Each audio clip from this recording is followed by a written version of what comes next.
Something a bit different today, a bit of snipe shooting with my German wirehead pointer Frosty. She's coming up 8 years old, a veteran of snipe hunting, mostly with falcons.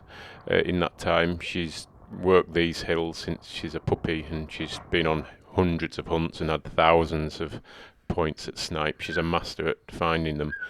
I tend not to direct her now.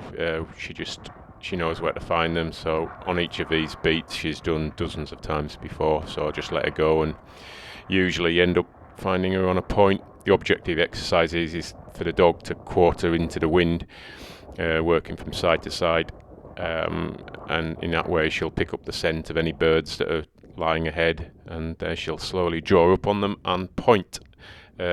Which really is a kind of developed trait in the pointing breeds. It's inherent in all dogs, but it's basically the pause before the pounce.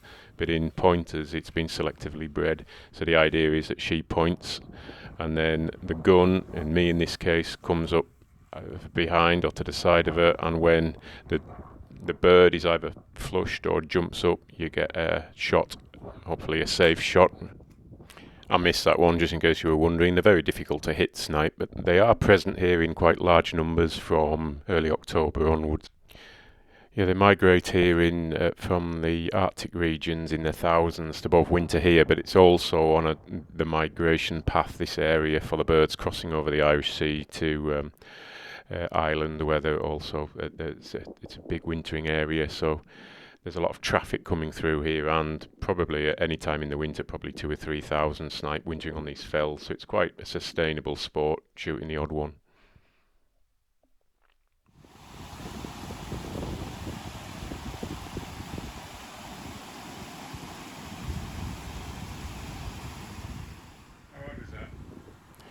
So far, on the 2 or 3 times I've been out this season, the snipe have been very jumpy.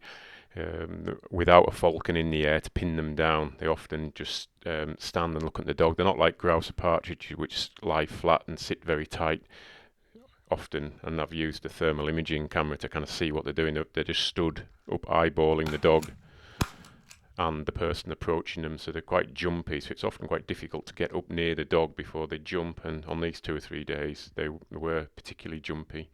I think this one, which she's drawing up to now, jumps early, and when you're trying to set up camera gear and trying to obviously get the whole thing on camera, it makes it extra difficult. I didn't have the GoPro, so I've kind of, it's a bit distant, the footage, but if people like this kind of content, snipe shooting, we'll go out more and we'll rig up the new GoPro and try and get better footage. Here she is drawing onto a scent.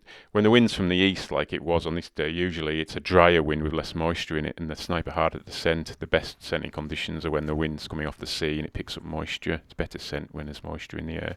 But she finds this. She always looks back at me when I'm approaching to see when I'm coming and hurry up, come and shoot this snipe.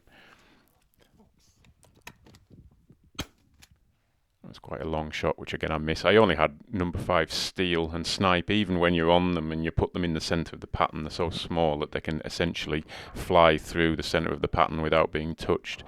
That's my excuse anyway. I know you find it hard to believe that I could miss these snipe, but yeah, a very challenging shot. Usually you're walking, you haven't got your feet set properly when they jump, and then it's a small target going away. But that just adds to the challenge. And yeah, if you come away with 1 or 2 snipe after an afternoon walking around, you've done well. Another miss. Snipe are the main quarry, but occasionally we get golden plover sat up on the fell, and quite a few woodcock from mid-November onwards, which kind of mix it up a bit.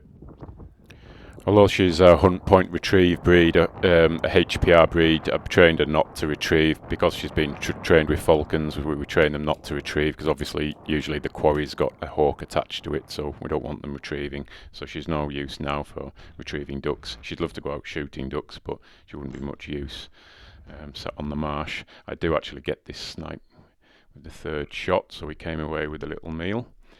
You can view all my previous snipe hawking videos in the back catalogue if you want to see what snipe hawking's all about and her working. There's umpteen films on my channel if you want to go and have a look at that.